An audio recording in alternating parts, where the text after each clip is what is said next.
Good morning and welcome to Millester channel. This is a channel where we discuss various political and social issues that is affecting our country and our society today. Today we are going to look at the implications of the Political Parties Act. We remember that President Uhuru Kenyatta moved with speed just a day after the senators passed the bill at Senate level and signed it into law. This was despite the fact that this bill had been controversial, but proponents had several issues with it, or several points within that bill that made it a bill that was worth considering. And this bill was strongly spearheaded by one President Uhuru Kenyatta and Raila Odinga. So let's look briefly at the short journey of this bill. We remember that this is one of the bills that was introduced in Parliament, and the bill itself had to undergo several debates within the Parliament. It was a special sitting that was called. Actually, the Parliament was recalled to debate on this bill, and debate in Parliament had several things that happened there. We remember that during the debate in that Parliament, it was actually mad with a lot of controversy. There were even fist fights and even name calling within Parliament. It was just pushed by, there were two teams actually. One team was actually strongly opposed to that bill, and that was the team that was led by, or the team that was coalescing around UDA as a party. Then there was the other team that was under Azimio movement, and this team, or these parliamentarians were doing everything to ensure that the bill was passed in its entirety, the way it was. So there were those debates. The bill had one way or another to be successfully passed, and we have to give it to the Azimio team that they were able to marshal numbers and on the floor of the House actually show UDA that they believed in that bill, the merits of the bill, and it passed the way it did. So why is the passage of this bill so important? We remember that this bill was heavily opposed by the team that was coalescing around UDA, that is the MPs of Tanga and UDA, and they had clear instructions from even the way they were acting to ensure that this bill was not going through. At that point, William Ruto and his brigade clearly believed that allowing that bill to pass was a way in which it would strengthen the other movement, that is the movement led by Raila Odinga. So, and that is something that they wanted to stop. So passage of that bill would have made, according to them then, Raila Odinga to have a leeway in terms of bringing other parties together and forming a coalition. So when the bill passed at the National Assembly, the bill moved to the next level, which was the Senate. And at the Senate level, we have to give it to the senators that they behaved with decorum. They actually debated well. They subjected the bill to public participation, and when the bill came back, it was passed. But what someone would be curious about is that why is it that the senators did not really, or the UDA senators did not really oppose this bill as their counterparts in the National Assembly? So one thing is clear. that at the time the bill was was due for passage at the Senate level, a lot of things had changed on the political field. We remember that at that point, the earthquake movement was already in place. And just to save face, you could see that even the vigor with which they were opposing the bill at National Assembly level was not there. And the people or the faces of strong opposers of the bill were really not a team that you'd say came out really to oppose the bill. And even the number of senators from the UDA party. Remember when the bill was being passed, the day it was being passed, the UDA party was having a meeting or a rally in Nakuru, and quite a number of senators who could have been in parliament then decided to be in Nakuru. So that tells you that they had lost interest in the bill, and whatever happened, they were ready to accept it. So with the passage of the bill, that brought the political context, or it actually set the political participation and context to another level. So UDA as a party which has now formed or in the process of forming a coalition with Ford Kenya and ANC, has its own interest, and its interest is also served within the bill. This is something that they would really want to secure and ensure that they maintain, because it is really in their interest.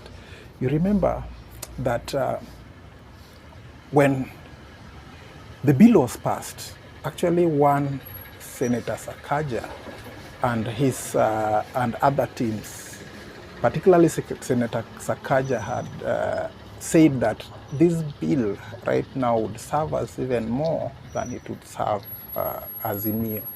So there's we are okay with it. So to Azimio and Raila, what are the benefits of this bill, and why did they really want it to pass? One, let's go back to history a little bit. In 2007, Raila Odinga had 99 MPs in parliament. That was the highest ODM had ever had in parliament. In 2013, ODM MPs reduced to 78.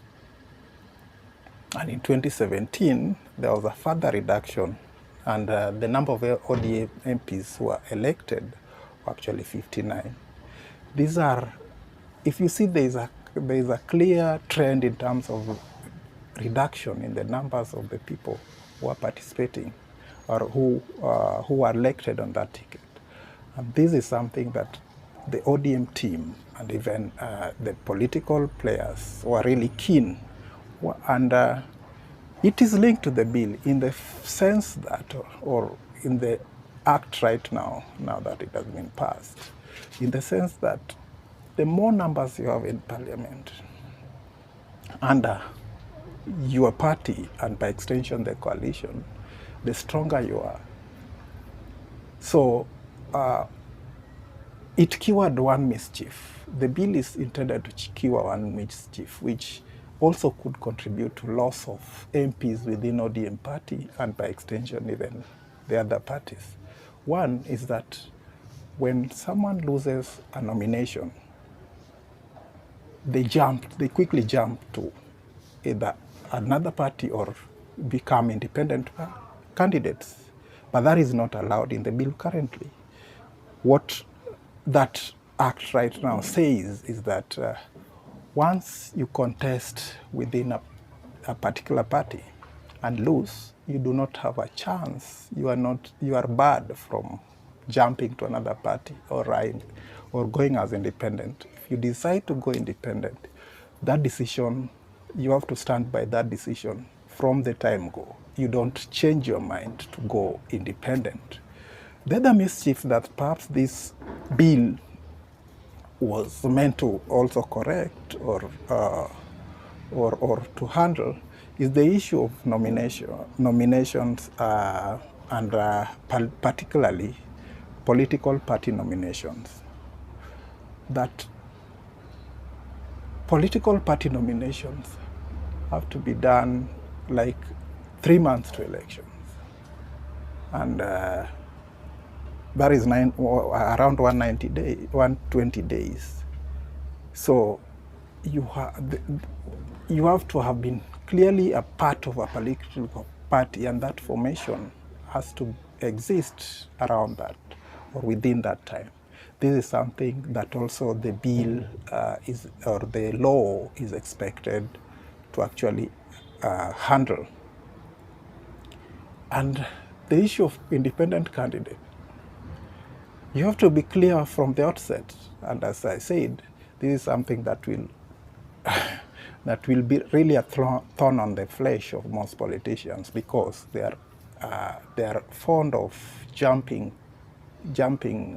course in the middle of time or after some time after losing elections. So the bill will serve the interest of both UDA or Earthquake Coalition and Azimio Coalition.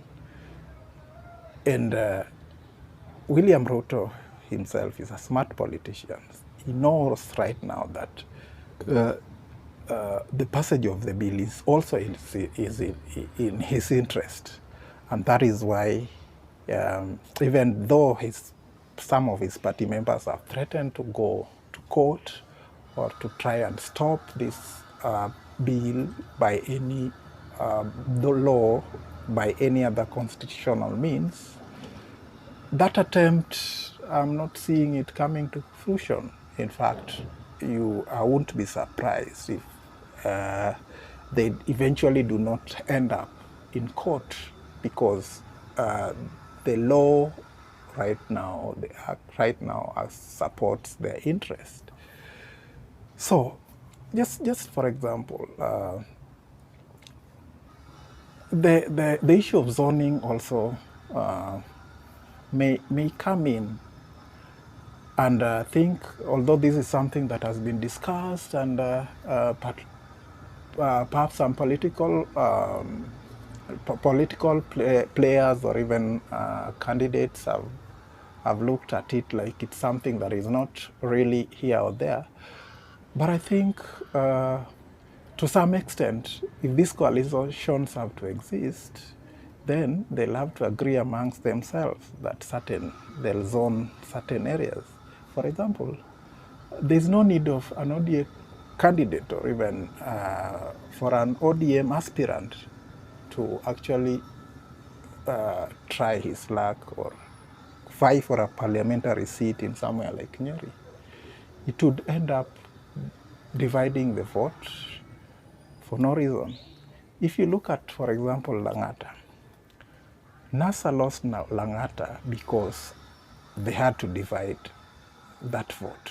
That vote was actually split, with the ANC having a candidate, Wiper and ODM.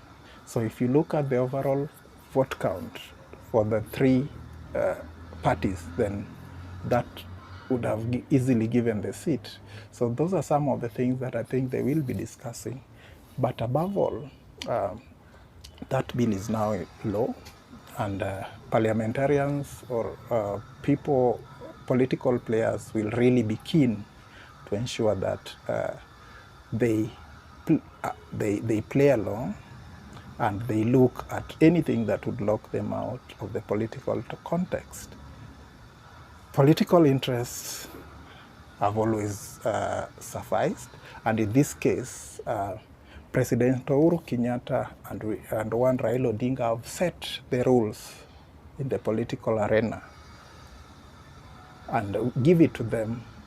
All political players will have to play within those rules. We are yet to see what IBC would do. There are issues they had with the bill, but we don't know how strong or what impact their contribution or their concerns will have upon that bill. Up to there, I want to thank each and every one of you for taking your time to watch this this site. If you want to continue supporting us on this channel, just click on like and even subscribe button, so that every time we contribute content, then you will be able to get. Otherwise, thank you very much. Remember, this is a time for voter registration, and we urge you to urge your family, or to remind your family members and friends to actually go out there and register as voters. Up to there, thank you very much, and may God bless.